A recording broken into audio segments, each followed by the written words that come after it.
चलो स्टार्ट कर रहे हैं क्लास। इसमें सबसे पहला एक कोई पोटेंशियल सरफेस नेम के अकॉर्डिंग है, एक ऐसा सरफेस जिस पर पोटेंशियल इक्वल होता है, उसी को हम लोग इक्वल पोटेंशियल सरफेस कहते हैं। तो जितने भी चार्ज कंडक्टर हैं, सभी चार्ज कंडक्टर का जो सरफेस होता है वो इक्वल पोटेंशियल होता है। अब जैसे मान लो कि एक एग्जाम्पल कि किसी कंडक्टर का ये शेप बना, इसका रीजन क्या है? किसी कंडक्टर का शेप ये बना, इसका रीजन क्या है? रीजन यही है कि हम एज्यूम कर लेते हैं कि इस चार्ज का डायरेक्शन ये है, मतलब चार्ज का फ्लो इस डायरेक्शन में हो रहा है।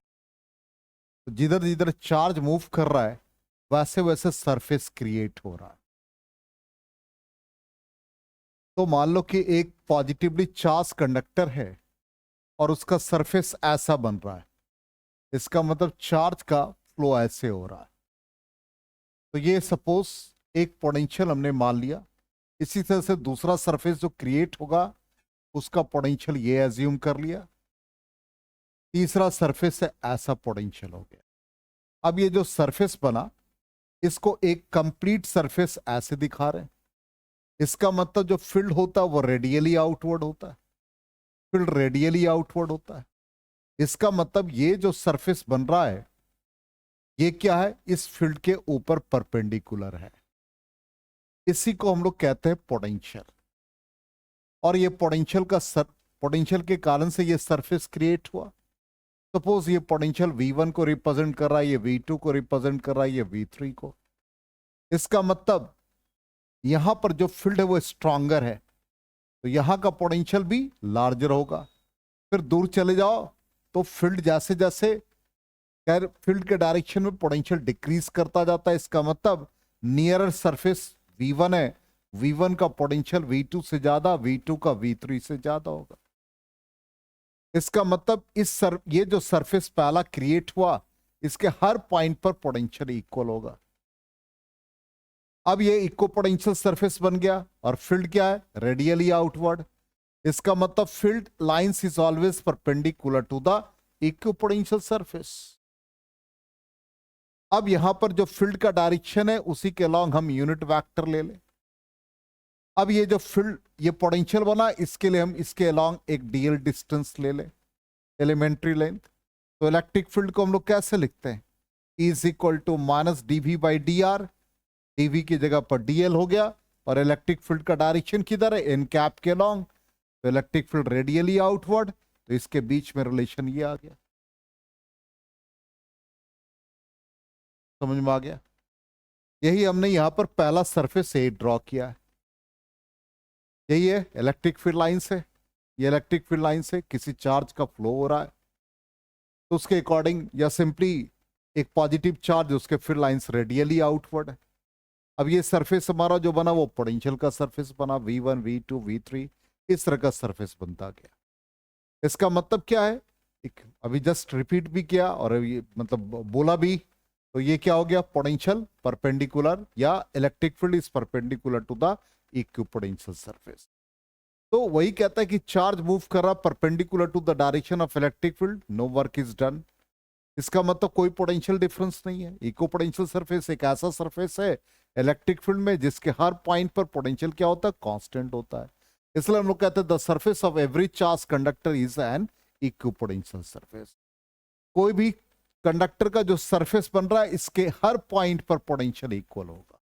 जो V1 सरफेस क्रिएट किया उसके हर पॉइंट पर पोटेंशियल इक्वल। V1 का वैल्यू सपोज 60 वोल्ट है, तो हर पॉइंट पर 60 वोल्ट 60 वोल्ट। V2 है, इसके हर पॉइंट पर 60 वोल्ट 70 वोल्ट, इसके हर पॉइंट पर 80 वोल्ट है। क्लियर? अब ये सरफेस हम ऐसे ड्रॉ करें या ऐसे ड्रॉ करें? अब is equal to minus dV by dl। E का डायरेक्शन जो है वो एन कैप के लॉन्ग है, ठीक। Unit vector normal to the equipotential surface. E dot dl is equal to 0 हो जाएगा। इसका मतलब क्या हुआ? क्यों ऐसा हुआ? E dot dl is equal to 0 की अमाउंट ऑफ वर्क 0, क्योंकि इक्विपोटेंशियल सरफेस है तो E is perpendicular to dl। E is perpendicular to the equipotential surface, ठीक। अब हमने ये भी कहा कि जैसे V1 greater than V2 greater than V3, मतलब V1 सबसे ज्यादा है, V2 V3 से ज्यादा है, फिर V3 नेक्स्ट इक्विपोटेंशियल सरफेस से ज्यादा होगा। इसका मतलब potential lines are closer where electric field is stronger. इसका मतलब यहां इलेक्ट्रिक फील्ड क्राउडेड है तो यहां को पोटेंशियल ज्यादा होगा, दूर जाएंगे तो पोटेंशियल घटता जाएगा। अब इक्विपोटेंशियल सरफेस जैसे ये पॉजिटिव चार्ज के लिए हमने बनाया, ऑब्वियसली इसका जो पहला सर्किल होगा या पहला जो सरफेस बनेगा, हम सर्किल की तरह इसको समझने के लिए ऐसे, या स्फीयर जो भी है, तो ये पहला यदि सरफेस है इसका पोटेंशियल V1 है तो V1 larger than V2 larger than V3। Negative charge के लिए क्या होगा, जस्ट अपोजिट, क्या होगा, V1 less than V2 less than V3।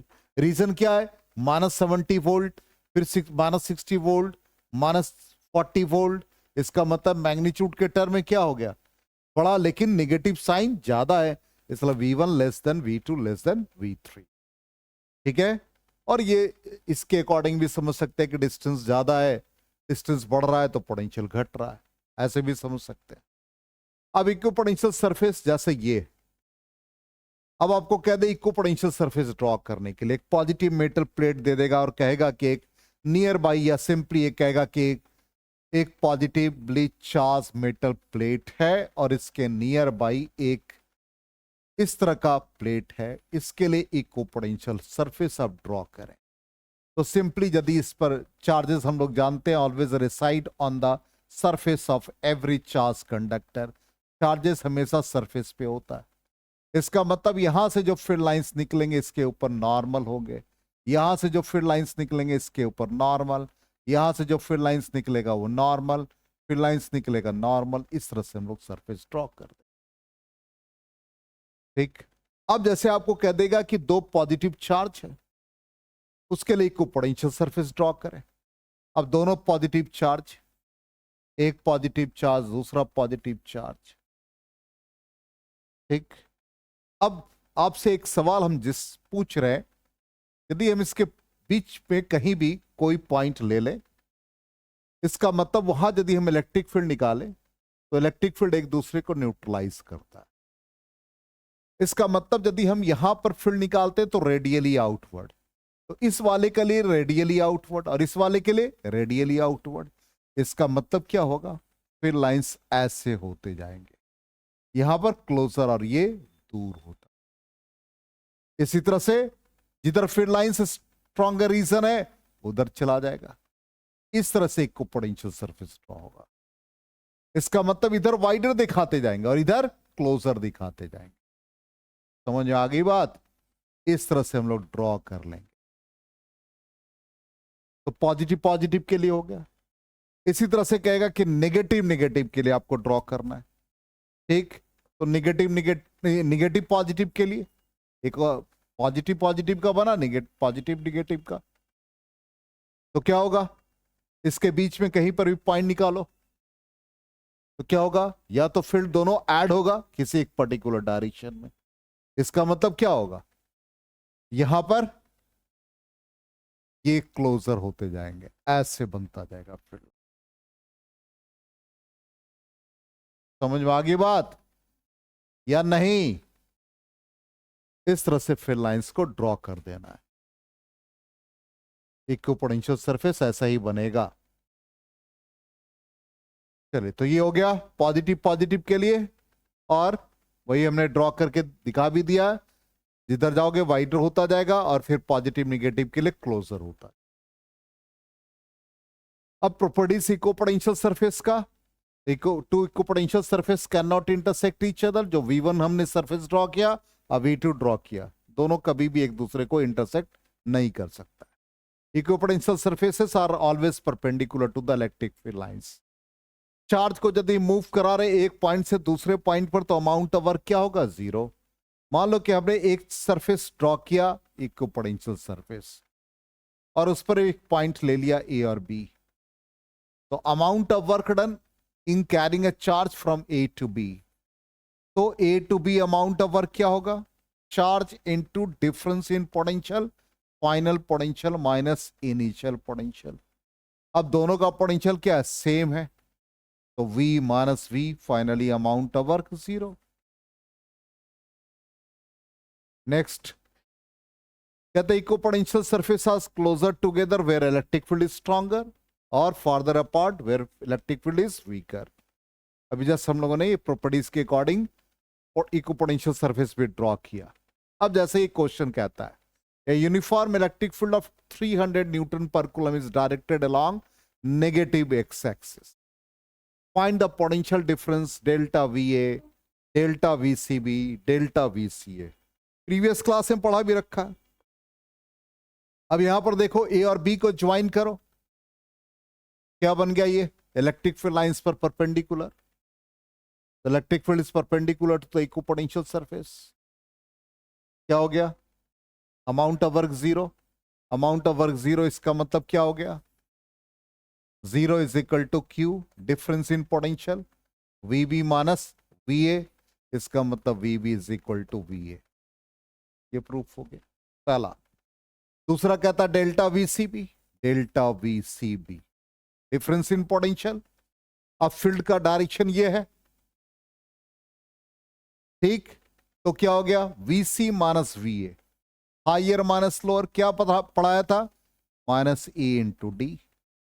Electric field का मैग्नीट्यूड क्या है देख लो 300। और सेपरेशन D कितना हो गया, C और B के बीच का डिस्टेंस निकालो डिस्टेंस फार्मूला से, कितना आ जाएगा 7 आ जाएगा। तो कितने आ गए -2100 वोल्ट हो गया। सिंपल है।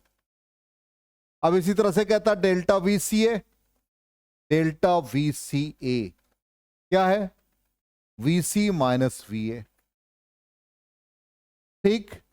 A और B में एक रिलेशन है, ये इसको क्या लिख सकते हैं B के इक्वल, क्या बन जाएगा ये डेल्टा VCB। डेल्टा VCB का वैल्यू कितना निकाला -2100। आ गया समझ में, बोलो क्लियर। तो रिजल्ट हम लोग वेरीफाई कर ले, ये है अमाउंट ऑफ वर्क 0, तो VA is equal to VB, VCB का वैल्यू -2100 वोल्ट और VCA का वैल्यू -2100 वोल्ट। चलो अब नेक्स्ट क्वेश्चन देखो, कहता है in the electric field a point charge Q is moved from A to B, ठीक, फिर B टू C और DE पॉइंट मिस कर गया, कोई बात नहीं। Then find the amount of work done. तो A टू B और A to B, A to C और A टू D कर देते हैं यहां पर, कोई बात नहीं, हम इसको ठीक कर देते हैं। A to D, A to E, तो कर दिया, क्वेश्चन कंप्लीट हो गया, कोई दिक्कत नहीं। हो सकता है इसका जो एरो है वो डिलीट हो गया। Find the amount of work, बताओ अमाउंट ऑफ वर्क क्या होता है charge into difference in potential. तो A टू B, तो VB माइनस VA, क्या हो गया दोनों का पोटेंशियल देख लो A और B, A से B, तो VB मतलब ये वैल्यू आ गया। नेक्स्ट आ जाओ, दूसरा क्या है A टू C, तो C A आ जाएगा। नेट अमाउंट ऑफ वर्क फिर इसके बाद आ जाओ A टू D, तो D माइनस A, और है अमाउंट ऑफ वर्क Q, क्या आ जाएगा E माइनस A, ठीक। अब यहां पर चेक करो, चार्ज को मूव करा रहे हैं A टू B, फिर A टू C ले जा रहे हैं, तो B का पोटेंशियल क्या है, B का पोटेंशियल, C का पोटेंशियल, D का पोटेंशियल और E का पोटेंशियल सेम है, सबका पोटेंशियल सेम है, ठीक। इसका मतलब अमाउंट ऑफ वर्क क्या होगा सबके लिए सेम आ जाएगा। क्लियर।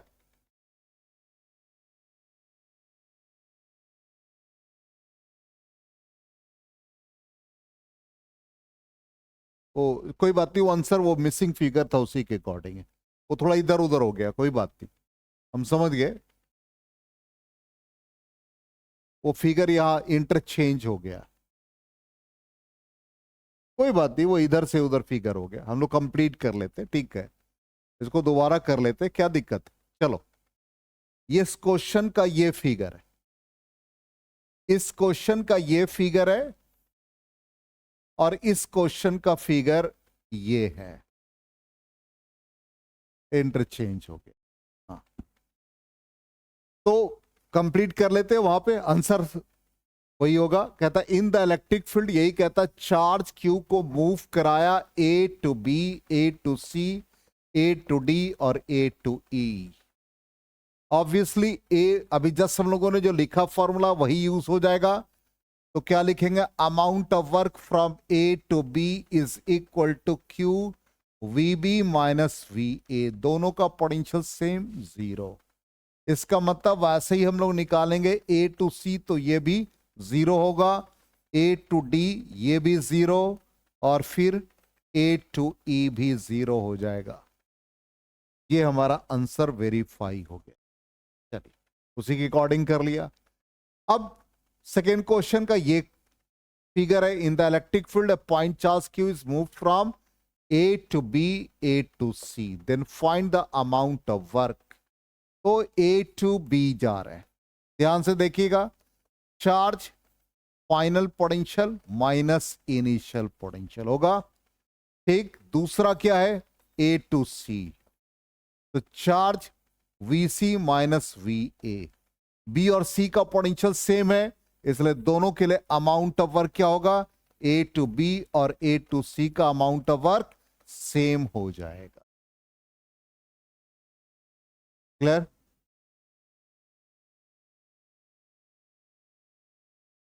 क्या बोलो, किसका? अभी जस्ट पढ़ा, ये इक्को पोटेंशियल सरफेस है, इसके हर पॉइंट का पोटेंशियल सेम है, सब एक दूसरे को बताते रहते हैं, सब जीनियस हो गए। चलिए, अब नेक्स्ट क्वेश्चन क्या था, the magnitude of electric field in a region varies with distance as is equal to, दे रखा 10R। क्या कर रहे हो श्रेयांश? हाँ, ई का वैल्यू है 10R + 5, find how much does the electric potential increase in moving from point 1 to 10 metre. ठीक, इलेक्ट्रिक पोटेंशियल कितना इंक्रीज कर रहा, क्या बताया था पोटेंशियल का और इलेक्ट्रिक फील्ड के बीच रिलेशन, देखते हैं, अब बताना।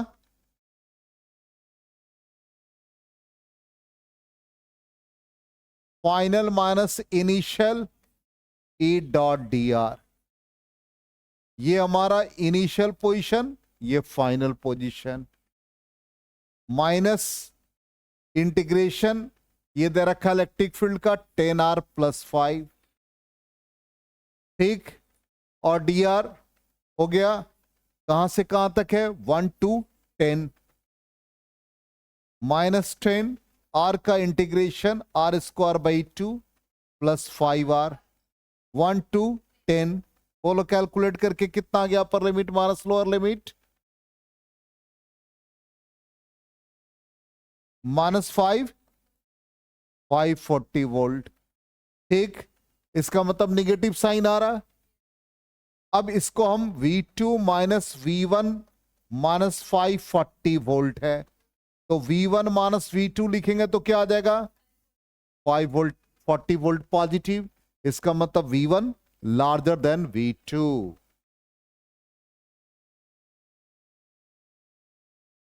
आंसर भी वेरीफाई कर लें, V1 लार्जर देन V2। चलिए नेक्स्ट क्वेश्चन। नेक्स्ट क्वेश्चन कहता है draw equipotential surface corresponding to the electric field that uniformly increases in magnitude along with the z direction। तो कहता है कि z डायरेक्शन के along आपको बताना है इक्विपोटेंशियल सरफेस इंक्रीज कर रहा है, यही z हम ले ले, इसको हम लोग x मान ले, इसको y मान ले, इसको z ले ले। इसका मतलब क्या है कि जैसे यहां पर एक इक्विपोटेंशियल सरफेस ड्रॉ करोगे, फिर दूसरा सरफेस ड्रॉ करोगे, ठीक, इसके बीच का डिस्टेंस सपोज r है, फिर इसके नियर आ जाओगे, तो इसके बीच का डिस्टेंस सपोज ये r/2 हो गया। फिर और इसके नियरर आ जाओ इक्विपोटेंशियल सरफेस, फिर ये डिस्टेंस कम होता जाएगा, सपोज r/10। तो इसका मतलब जो सरफेस ड्रॉ करते जाएंगे वो सरफेस क्लोजर होता जाएगा, क्योंकि इलेक्ट्रिक फील्ड कर रहा है अलोंग जेड एक्सिस इंक्रीज कर रहा है। तो वहां से इक्विपोटेंशियल सरफेस हम लोग ड्रॉ करते जाएंगे। वही हमारा सॉल्यूशन में भी यही देख लीजिए, नजदीक आते जा रहे हैं तो क्या हो रहा है, सरफेस क्लोजर होता जा रहा है। क्लियर? अब आ जाए नेक्स्ट पार्ट है इलेक्ट्रिक पोटेंशियल एनर्जी।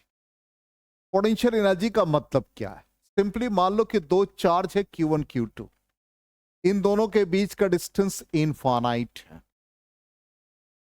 ठीक, इसका मतलब किसी तरह का कोई एडिशनल वर्क नहीं हो रहा। ये बहुत इंपॉर्टेंट सेगमेंट है, ध्यान दोगे।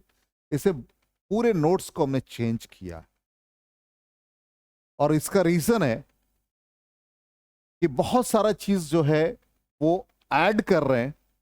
हमको लगता है कि इस बार एंट्रेंस में इससे रिलेटेड क्वेश्चन रहेगा, मेरा अपना एक्सपेक्टेशन है, जो हमारा अनुभव कहता है। तो Q1 Q2 इसके बीच का डिस्टेंस इनफाइनाइट है, no amount of work has to be done, अपने अपने पोजीशन पे। अब हमने इन दोनों का जो कि फील्ड एक क्रिएट होगा Q1 Q2 का, तो उसके अगेंस्ट हम एक वर्क करेंगे। इसका मतलब है कि Q1 Q2 को हम क्लोजर लाने की कोशिश करेंगे, और हम Q1 Q2 को क्लोजर ला रहे हैं, Q1 को भी ला रहे हैं, Q2 को भी ला रहे हैं। इसका मतलब एक एडिशनल वर्क किया आपने। ये अमाउंट ऑफ वर्क स्टोर हो जाएगा पोटेंशियल एनर्जी के फॉर्म में, इसलिए कि इलेक्ट्रिक फोर्स कंजर्वेटिव फोर्स है। तो जब भी कंजर्वेटिव फोर्स होगा तो amount of work potential energy में कन्वर्ट हो जाता है। तो वही कहता है when they are brought closer to one another work has to be done against the force of repulsion. दोनों के बीच जो रिपल्सन है उसके लिए आपने अमाउंट ऑफ वर्क किया। ठीक, इसका मतलब हमने कहा भी कि कंजर्वेटिव फोर्स है तो वर्क स्टोर हो जाएगा पोटेंशियल एनर्जी के फॉर्म में। इसका मतलब हम पोटेंशियल एनर्जी को डिफाइन कर सकते हैं कि amount of work done in assembling the charges at their location, at होगा their location by bringing them from infinity. हम इंफिनिटी से ला रहे हैं और उसके लिए जितना अमाउंट ऑफ वर्क होगा वो पोटेंशियल एनर्जी के फॉर्म में। ठीक, ये तो डेफिनेशन कॉन्सेप्ट हो गया। अब हम लोग कैलकुलेट कैसे करते हैं? तो potential energy of A system of 2 point charges, 2 point charge के लिए तो हम एज्यूम कर लेते कि एक चार्ज Q1 है, इसका अपना एक फील्ड है। यदि फील्ड नहीं होगा, मान लो हम एक Q1 है और आप अपने घर पे हो, आप Q2, मेरा फील्ड है, मेरा इन्फ्लुएंस है, तो आप मेरे यहां पढ़ने के लिए आओगे। ठीक, अब आप घर से चले और हम नहीं है क्लासरूम में, आप नहीं पढ़ पाओगे, अमाउंट ऑफ वर्क 0। तो जब तक हम क्लासरूम में नहीं रहेंगे, जब तक हमारा फील्ड क्रिएट नहीं होगा, तो कभी भी अगेंस्ट नहीं होगा, वर्क होगा ही नहीं। तो जब तक वो Q1 नहीं होगा, आप Q2 को कहीं से भी लेके आओ, स्टूडेंट कहीं से भी आएंगे, नहीं पढ़ पाएंगे। हम क्लास में रहेंगे तभी पढ़ाई होगी। इसका मतलब Q1 रहेगा तभी होगा। बहुत सिंपल कॉन्सेप्ट है, बिना Q1 के कुछ नहीं होने वाला। तो Q1 का अपना फील्ड है, अब उसके बाद Q2 को आप ला रहे हो उसके अगेंस्ट। कहने का मतलब मेरा इन्फ्लुएंस है और आपकी पढ़ने की इच्छा नहीं है, तो आप क्या कर रहे हैं, अगेंस्ट आ रहे हैं। तो Q2 को आप इंफिनिटी से कैरी करके B पॉइंट तक लाए, इसलिए हमने देखो Q1 का अपना फील्ड रीजन E दिखाया। तो अमाउंट ऑफ वर्क क्या होता है, चार्ज इनटू पोटेंशियल। तो आपने अमाउंट ऑफ वर्क किया, कहां से कहां तक लाया भाई, इंफिनिटी से B पॉइंट तक निकाला।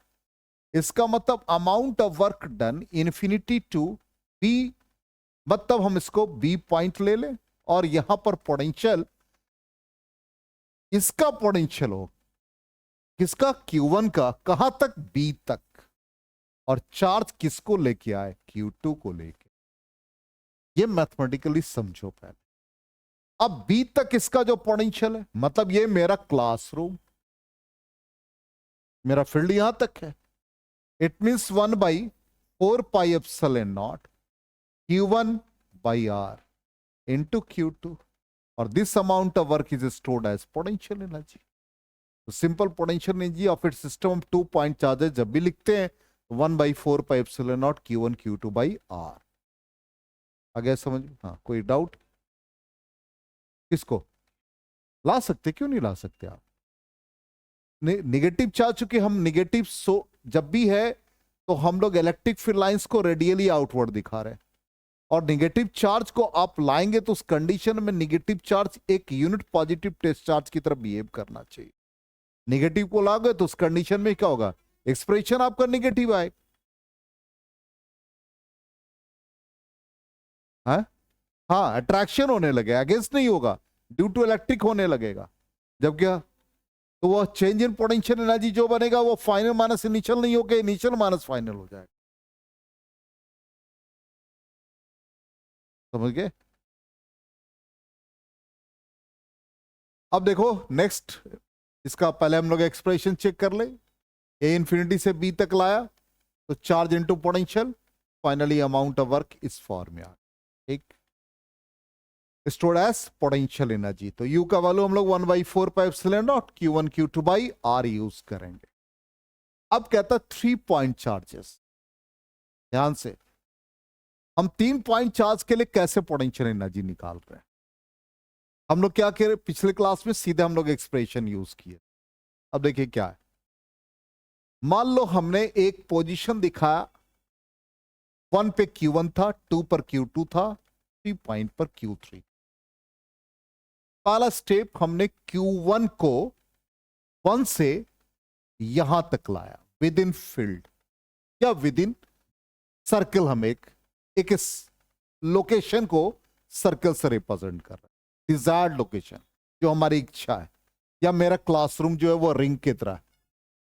तो Q1 को अप्लाई, और इसके पहले कोई फील्ड नहीं था। पहला स्टेप Q1 को लाया, कोई फील्ड नहीं था, क्या अमाउंट ऑफ वर्क होगा? नहीं होगा। क्लासरूम के अंदर Q1 आ गया, कोई अमाउंट ऑफ वर्क नहीं, हम नहीं है क्लास में, तो अमाउंट ऑफ वर्क पहला क्या हो गया? 0।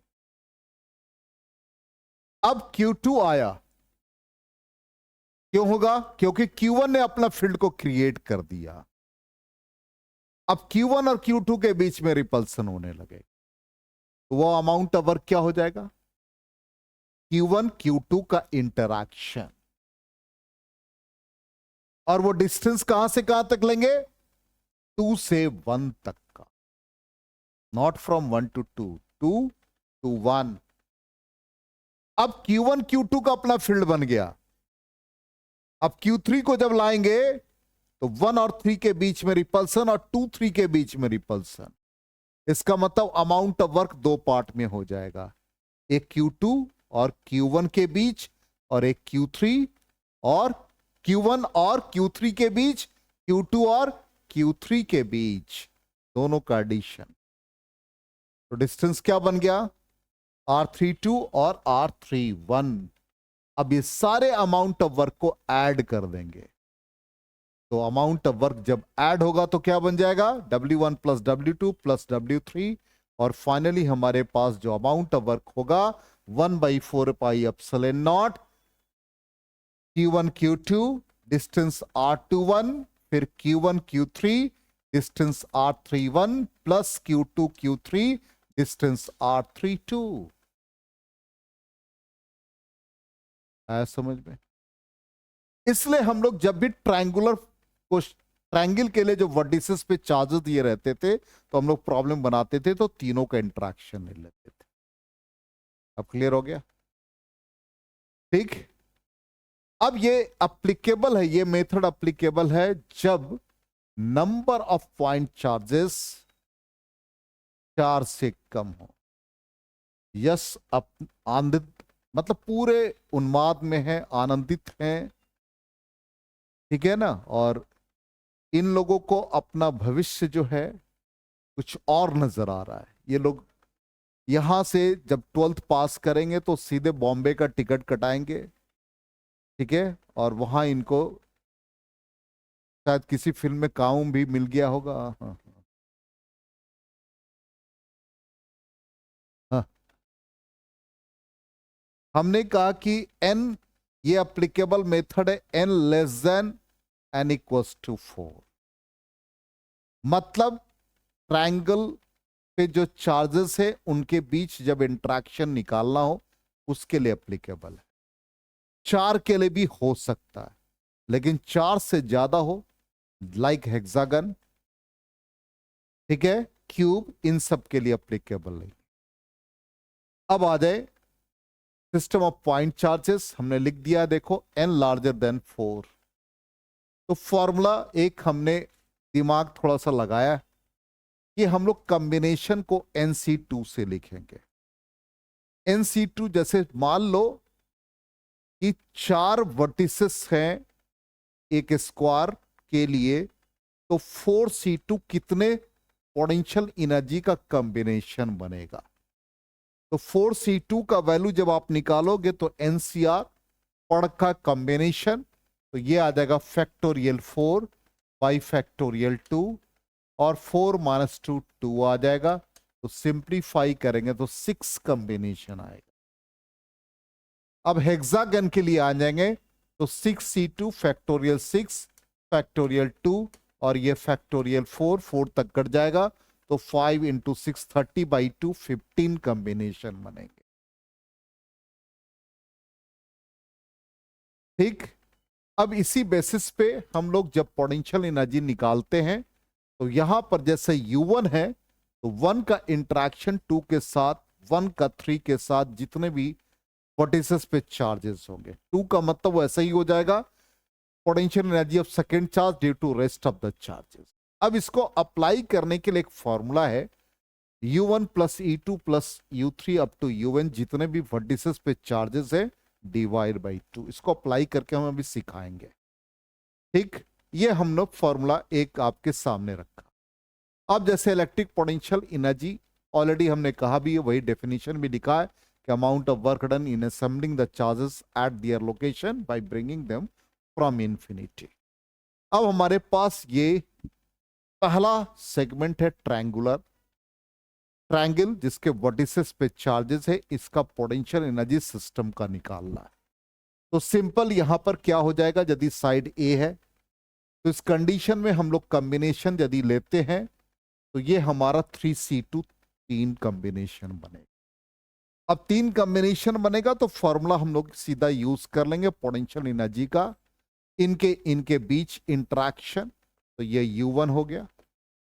ठीक, इनके इनके बीच का इंटरेक्शन इसको U2 मान लेंगे, इसके इसके बीच का इंटरेक्शन इसको U3 ले लेंगे। तो ये K Q Q Q square by A हो जाएगा, फिर इसके लिए K Q square by A, और फिर थर्ड वाले के लिए K Q square by A, सबका सम करेंगे तो 3K Q square by A आ जाएगा। क्लियर। अब इस वाले पार्ट के लिए आ जाएंगे तो ये कॉम्बिनेशन बन जाएगा 4C2। अब ये 4C2 बना, इसका मतलब ये आ गया फैक्टोरियल 4 फैक्टोरियल 2, और क्या बन गया ये 2 फैक्टोरियल, कितने कॉम्बिनेशन 6 कॉम्बिनेशन बने। अब 6 कॉम्बिनेशन का मतलब ध्यान से देखिएगा, इसके इसके बीच interaction K Q square by A, फिर इसके इसके बीच का interaction K Q square by A, फिर इसके इसके बीच का interaction K Q square by A, फिर इसके इसके बीच का interaction K Q square by A, और फिर ये दोनों के बीच तो K Q square by √2 into A, और फिर इसके इसके बीच का interaction K Q square by √2A। अब सपोज हम मान लो ये करने में असफल हो गए, किसी वजह से मिस कर गया, ठीक, तो इसका रिमेडी है। इसका रिमेडी क्या है, तो हम लोग अभी जस्ट जो पढ़े potential energy of the system U1 plus U2 plus U3, अब 4 ही है तो ये U4 बाई 2 आ जाएगा।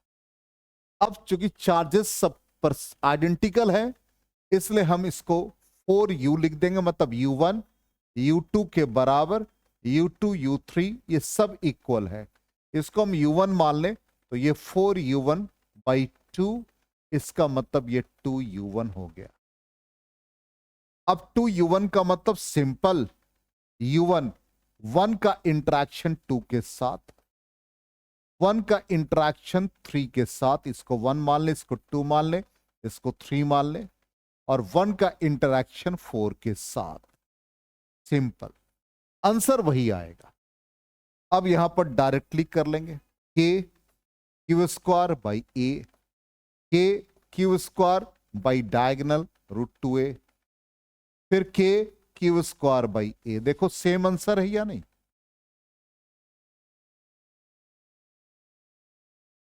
आ गया समझ में? अब यहां आ जाए हेक्सागन। अब हेक्सागन के लिए 15 कॉम्बिनेशन, 15 कॉम्बिनेशन निकालना बहुत डिफिकल्ट, 15 बार कैलकुलेट करना पड़ेगा। तो अब देखिए कितना इजी हो जाएगा। कहां तक लिख देंगे? u1 u2 u3 u4, 6 vertices है, 5 u6 बाई 2, सबको लिख दे u1, कितने आ गए? 6 u1 बाई 2, कितने आ गए? 3 u1। कितना इजी हो गया। ठीक, अब इसका वैल्यू 3 u1, u1 का मतलब 1 का 2 के साथ, 1 का 3 के साथ, 1 का 4 के साथ, 1 का 5 के साथ, 1 का 6 के साथ। देखो 15 की जगह कहां कितने नजदीक आ गए। अब यहां पर ये वैल्यू आपका आ गया के क्यू स्क्वायर, ये डिस्टेंस हमारा ए बनेगा, के क्यू स्क्वायर बाई ये डिस्टेंस आप निकालिएगा तो रूट 3a बनेगा। ये हेक्सागन में आपने पढ़ रखा है। क्यू स्क्वायर ये डिस्टेंस बन जाएगा 2a, ये डिस्टेंस फिर रूट 3a, तो K Q square by root 3a plus K Q square by A, सबका सम। आया समझ में? तो आंसर भी हम लोग वेरीफाई कर ले। पहले वाला इसका स्टेप ये आ गया, देख लो दोनों तरह से आप बना सकते हो। 2u1 और ये हमारा क्या था? 3u1, और इसको हमने सबको ऐड करके लिख। इसी तरह से मान लो क्यूब है, 8 कॉर्नर्स, सब कॉर्नर पे आइडेंटिकल चार्जेस। ठीक, क्या बन जाएगा बताओ? u1 से लेके u8 by 2, 8u1 by 2 means 4u1, तो 4u1 बन गया। तो 4 का 1 का 2 के साथ, 1 का 3, 1 का 4, 1 का 5, 1 का 6, 1 का 7, 1 का 8। और डिस्टेंस तो ऑलरेडी आप जानते हैं क्या बन जाएगा? 1 से 2 का a, 1 से 3 का रूट 2a, ये तो ऑलरेडी आप पढ़ चुके हैं। 1 से 4, 1 से 5, 1 से 6, 1 से 7, 1 से 8 होगा। ये बाय मिस्टेक 1 2 लिखा गया, कोई बात नहीं, इतना एरर पता चल जाना चाहिए कि क्या क्या एरर है, तभी तो क्लासरूम में आने का फायदा है। सबको ऐड कर देंगे। आया समझ में? कुछ नई चीजें सीखा आपने क्या? अब आ जाए potential energy of A uniformly charge hollow conducting electric potential. बिना इसके इलेक्ट्रिक पोटेंशियल एक, इसका वैल्यू हमको याद रखना है, कैसे कैलकुलेट करें वो सिखा रहे हैं। जैसे एक चार्ज कंडक्टर, उसका पोटेंशियल कितना होता है, ये क्वेश्चन एनसीईआरटी में इनसाइड आउटसाइड, अब वहां डायरेक्ट फार्मूला यूज किया है। तो जब भी हम आउटसाइड किसी पॉइंट पर निकालते हैं इसका पोटेंशियल, जैसे पॉइंट पी ले लिया जहां पे हमको इसका इलेक्ट्रिक पोटेंशियल फाइंड करना है, डिस्टेंस आर ले लिया ग्रेटर देन आर जो सरफेस पे चार्ज है।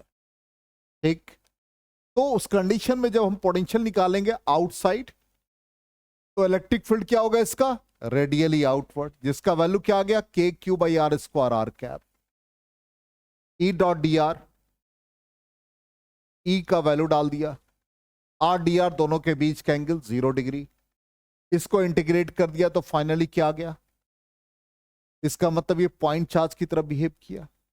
तो इलेक्ट्रिक पोटेंशियल जब भी किसी कंडक्टर के लिए, स्फेरिकल कंडक्टर के लिए, स्फेरिकल शेल के लिए आउटसाइड निकालेंगे तो पॉइंट चार्ज की तरफ बिहेव करेगा। और वो डिस्टेंस कितना लेना है? जो डिस्टेंस स्मॉल आर है, रेडियस नहीं लेंगे। ठीक, दूसरा कंडीशन कहता सरफेस, सरफेस पर क्या हो गया? रेडियस आ जाएगा।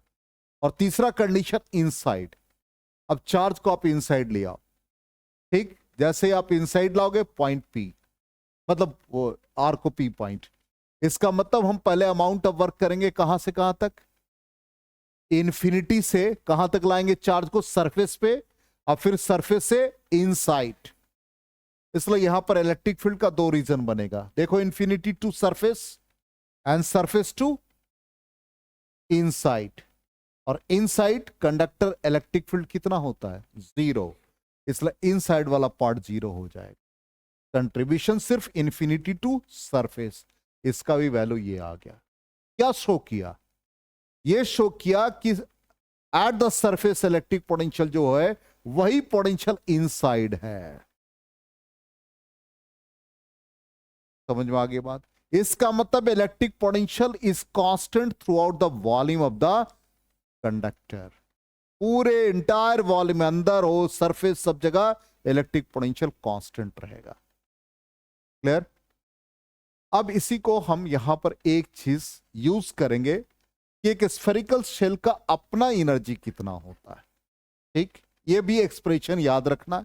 निकालने का तरीका है सिंपली कि हम इन्फिनिटी पर एक स्मॉल चार्ज, पहले से इस पर चार्ज कैपिटल क्यू, ये सोर्स की तरह है, इसका रेडियस आर। अब एक additional amount of charge D Q हम ट्रांसफर कर रहे हैं इन्फिनिटी टू सरफेस, और फिर उसके ऊपर चार्ज एकोमुलेट हो रहा है और फाइनली क्यू आ रहा है, स्मॉल क्यू।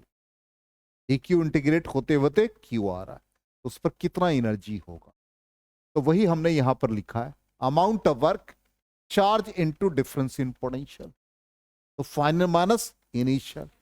तो सरफेस पर कितना पोटेंशियल है भाई, के क्यू बाई आर। इनिशियली क्या है पोटेंशियल, कहां, इन्फिनिटी, इन्फिनिटी का पोटेंशियल कितना, 0, तो K Q by R into D Q, ये आ गया। तो अमाउंट ऑफ वर्क क्या होगा, इंटीग्रेट कर देंगे, तो K Q D Q by R को इंटीग्रेट कर देंगे, तो फाइनली कितना निकल रहा है, Q square by 8 pi epsilon naught R. इसलिए यदि आपसे पूछा जाए कि उसका सेल्फ एनर्जी कितना होता है, तो आप वो मत लिख लीजिएगा कि जो पोटेंशियल का वैल्यू है। ठीक, और एक गलती और भी लोग कर देते, पोटेंशियल को 4 से मल्टीप्लाई करोगे तो Q square by 4 pi epsilon naught R आता है, जबकि ये एक्सप्रेशन क्या दे रहा है, Q square by 8 pi epsilon naught R दे। ये याद रखना है, ये एक्सप्रेशन याद रखना है, self energy of a charge spherical shell का value Q square by 8 pi epsilon naught R. ठीक, अब इसका यूज देखिए कैसे, स्फेरिकल शेल का रेडियस आर। ठीक, अब इसको कहता है एक्सपैंड कर दिया, एक्सपैंड करके इसका रेडियस ट्वाइस कर दिया, आर से ट्वाइस कर दिया, तो कहता है कि इस कंडीशन में कितना अमाउंट ऑफ वर्क हुआ। अमाउंट ऑफ वर्क का मतलब क्या होता है, change in potential energy, final minus initial. तो कितना एनर्जी इसका होता है अपना, Q square by 8 pi epsilon naught R, तो फाइनल में 2r, इनिशियल में r, दोनों को सबट्रैक्ट कर देंगे, तो ये amount of work against electric force by the external agent आ गया, माइनस इलेक्ट्रिक क्या होता है, जस्ट अपोजिट, तो पॉजिटिव साइन आ जाए। इसी तरह से दूसरा क्वेश्चन देखिए क्या है, एक रेडियस r1 है, दूसरा r2 है, इस पर भी यूनिफॉर्म चार्ज का डिस्ट्रीब्यूशन है, total energy of the system, तो पहला का अपना एनर्जी Q1 का कितना, Q1 square by 8 pi epsilon not R1, दूसरे का कितना, Q2 square by 8 pi epsilon not R2, और फिर दोनों के बीच का इंटरेक्शन, तो जब इंटरेक्शन होगा तो पॉइंट चार्ज की तरह बिहेव करेगा, तो 1/4 पाई epsilon not Q1 Q2 by R। ठीक, ये R2 आ जाएगा, आ गया समझ में। अब आ जाए नेक्स्ट है, 2 पॉइंट चार्ज दे रखा है, कहता है कि इसके लिए कितना अमाउंट ऑफ वर्क करे, पहले दोनों के बीच का डिस्टेंस कितना भाई, 10 सेंटीमीटर, अब क्या किया 5 सेंटीमीटर कर दिया, तो फाइनल माइनस इनिशियल, तो फाइनल क्या हो गया ये, तो क्या आ जाएगा के 0.2 इंटू 0.01 डिवाइड बाई 5 से, माइनस इनिशियल कितना 0.2 into 0.01 divide by 10 centimetre, calculate कर देंगे। देखो हमने लिख दिया, एक एक स्टेप लिख दिया। ठीक, नेक्स्ट आ जाए, अब ये कहता है ट्रायंगल के वर्टिसेस पे चार्जेस हैं, कितना भाई, 1 कूलम, 2 कूलम, 3 कूलम। क्या साइड बना रहा है, 1 मीटर। अब इसको यहां से कैरी करके यहां लाए, यहां से यहां लाए, यहां से यहां लाए, और एक अलग इक्विलेटरल ट्रायंगल जिसके साइड 0.5 मीटर हमने फॉर्म कर। कितना अमाउंट ऑफ वर्क हो गया, फाइनल माइनस इनिशियल। तो फाइनल में तीनों का इंटरेक्शन, इसका इसके साथ इंटरेक्शन, इसका इसके साथ, इसके इसके साथ, वो फाइनल निकाल लेंगे। माइनस इनिशियल, इसके इसके साथ इंटरेक्शन, इसके इसके साथ, इसके इसके साथ। ऑलरेडी पढ़ा रखा है ये क्लास में। अब आ जाए कॉन्सेंट्रिक स्फीयर का पोटेंशियल। कितना टाइम हुआ, आज क्लास नहीं ना है, इसलिए खत्म कर देते, क्या दिक्कत है। अब यहां पर potential due to concentric sphere, दोनों के सेंटर सेम रहेंगे। तो इसका पहला सेगमेंट है अर्थिंग ए कंडक्टर। कंडक्टर को हम लोग अर्थ करेंगे। अब अर्थ का मतलब होगा उसका पोटेंशियल 0। पहला कंडीशन है, हमने पहला कंडीशन अंदर वाले को अर्थ कर दिया, दूसरा कंडीशन है आउटर वाले को अर्थ कर दिया। जिसको अर्थ करेंगे उसी पर टोटल पोटेंशियल निकालेंगे। ठीक, अर्थ किसको कर रहे हैं, अंदर वाले को। ठीक, अंदर वाले का पोटेंशियल 0, तो अंदर वाले को हम VI मान लें। अब इसका मतलब अंदर ही सारा पोटेंशियल निकालना है, तो K इस वाले का जिसका चार्ज Q1 है, Q1 रेडियस कितना A होगा, दूसरा वाला Q2, Q2 का अंदर कितना पोटेंशियल होगा। अरे यार अभी जस्ट बताया कि इनसाइड सरफेस और सरफेस पर पोटेंशियल सेम, तो क्या बन गया ये B। अब इसका पोटेंशियल क्या हो गया 0, तो क्या आ जाएगा K Q1 by A plus K Q2 by B। Relation क्या आ गया बता दो, K Q1 by A minus K Q2 by B। हमको जिसका भी वैल्यू निकालना है इसका K कैंसिल हो जाएगा, दोनों में रिलेशन आ। चलिए अब आ जाए इस वाले पार्ट पे, किसको ग्राउंड किया, आउटर। आउटर वाले पर सबका पोटेंशियल निकालना K। चलो Q1, ठीक। अब गौर से देखो Q2 के अंदर Q1 लाई कर रहा है। इसका मतलब क्या हुआ कि यदि Q1 को हम बाहर भी लेकर के जा रहे हैं तो वो Q2 के अंदर ही पड़ रहा है, तो उसके हर सरफेस पे हर पॉइंट पर पोटेंशियल सेम रहेगा। तो Q1 के कारण से अंदर ही है और उसका रेडियस क्या आ जाएगा B, और Q2 का तो अपना है ही B, और ये पोटेंशियल क्या है 0। तो Q1 बाई B, या सिंपल इसको हम लोग ऐड कर देंगे जो भी है। इसका मतलब यहां पर Q1 is equal to minus Q2 आ जाए। क्लियर हो गया, ये लिखा हमने। ठीक, वैल्यू यही फाइंड किया था पहले वाले का, दूसरे वाले का वही वैल्यू देखो क्या है, Q1 is equal to minus Q2। अब यहां पर क्वेश्चन इस तरह से रहेगा कि दो कॉन्सेंट्रिक स्फीयर्स है, एक पे चार्ज Q1 दूसरे पर चार्ज Q2, तो पोटेंशियल फाइंड करना है। तो पोटेंशियल कहां फाइंड करना, हर पे। ठीक, इसका मतलब अंदर पोटेंशियल, तो V1 मतलब इसका अपना, तो इसको हम लिख देते हैं सेल्फ, और दूसरा ड्यू टू चार्ज Q2। चलो K Q1 by R1, K Q2 by R2। चलो दूसरे पर आ जाओ, V2 के लिए क्या होगा, एक उसका अपना, दूसरा Q1 के कारण। तो अब क्या हो गया, सिंपल एक कॉन्सेप्ट हम लोग ऑलरेडी डेवलप कर चुके हैं इसका मतलब उसके अंदर में चार्ज कितना है भाई, Q1 प्लस Q2 टोटल है, और रेडियस क्या आ जाएगा, रेडियस बता दो जल्दी से, R2 हो जाएगा।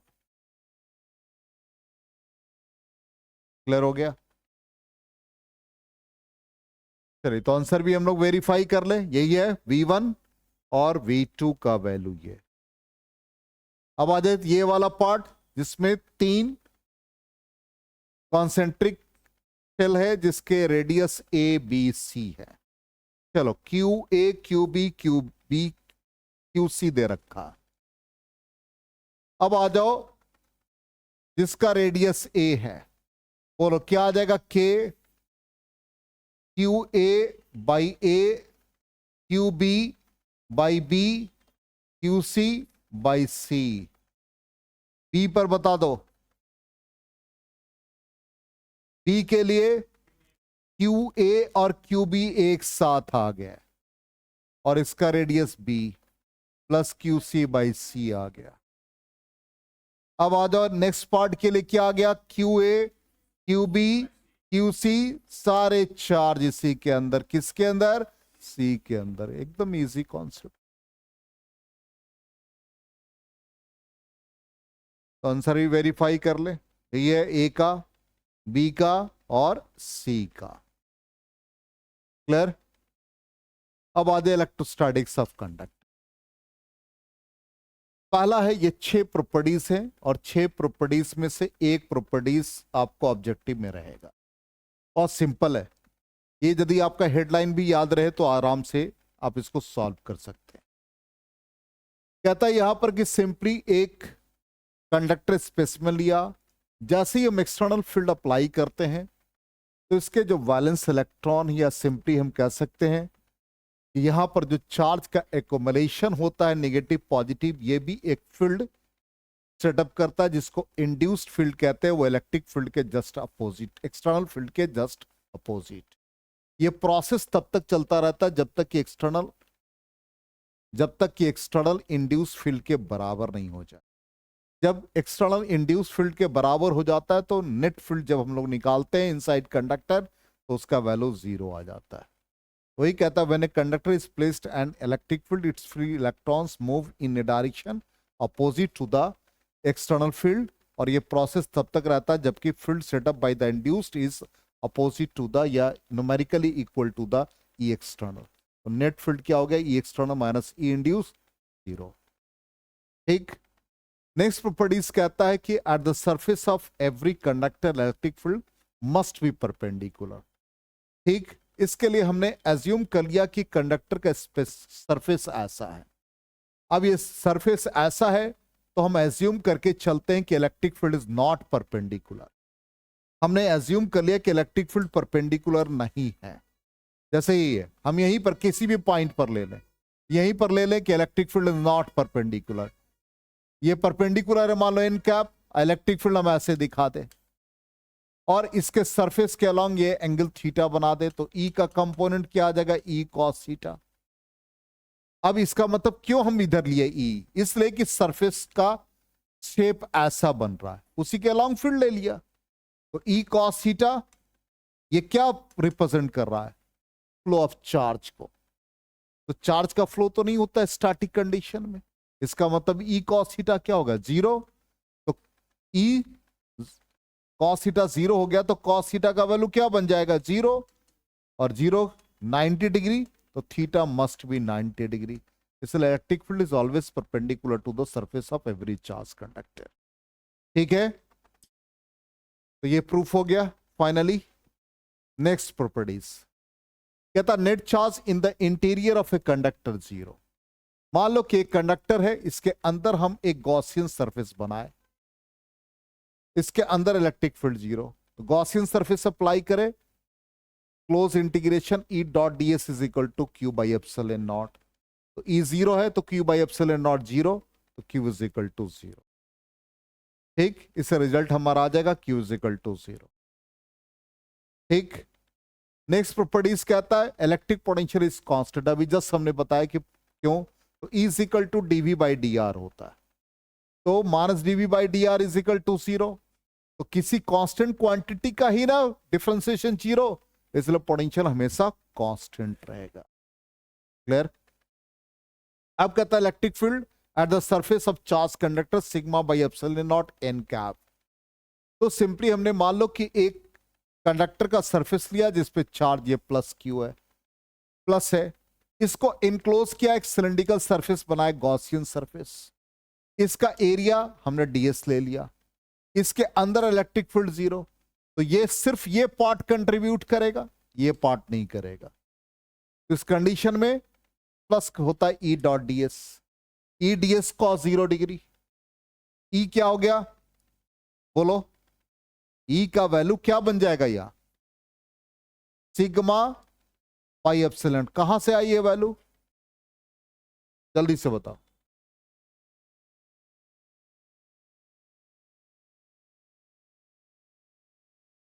अरे डी क्यू चार्ज है तो डी क्यू को क्या लिख सकते हैं, सिग्मा डीएस लिख सकते हैं, डीएस डीएस कैंसिल हो गया, क्या बना, E is equal to sigma by epsilon naught, field क्या रेडियली आउटवर्ड, तो is equal to sigma by epsilon naught N cap.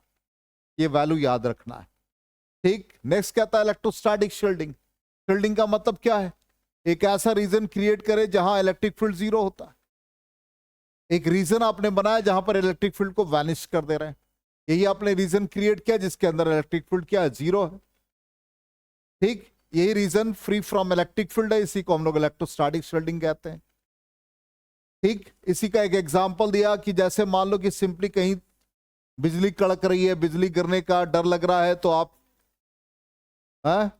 एक कार के अंदर पूरे चारों तरफ से लॉक कर दे विंडो वगैरह सबको, तो उसके अंदर आप सरवाइव कर सकते हैं, क्योंकि वो कैविटी क्रिएट हो जाता है और उस कंडीशन में उसके अंदर इलेक्ट्रिक फील्ड जीरो होता है। क्लियर? चलिए अब यहां पर एक सिंपल क्वेश्चन है, देखते हैं बना सकते हैं कि नहीं। What happens when a conductor is placed in electric field, the electric field due to induced charges opposes the external field within the conductor, static situation। कौन सा ऑप्शन सही होगा, सी ऑप्शन सही होगा, क्यों, रीजन बता दो। आंसर देख लिया, इलेक्ट्रिक फील्ड हमेशा जो इंड्यूस्ड चार्ज है वो अपोज कर रहा है, जस्ट पहला प्रॉपर्टीज पढ़ा, in the static condition two full fields cancel each other and the electrostatic field in the conductor is zero, ये हम लोगों ने पढ़ा फर्स्ट वाले कंडीशन का, तो दोनों क्या है, सिमिलर कंडीशन, इसलिए ए और बी दोनों हो जाएगा। If a conductor is given an excess of charge, यदि एक्सेस चार्ज देते हैं तो क्या होगा बोलो, बोलो बोलो, वो नहीं बोले, चलो तुम लोग बताओ। A option reside on its surfaces, ठीक है।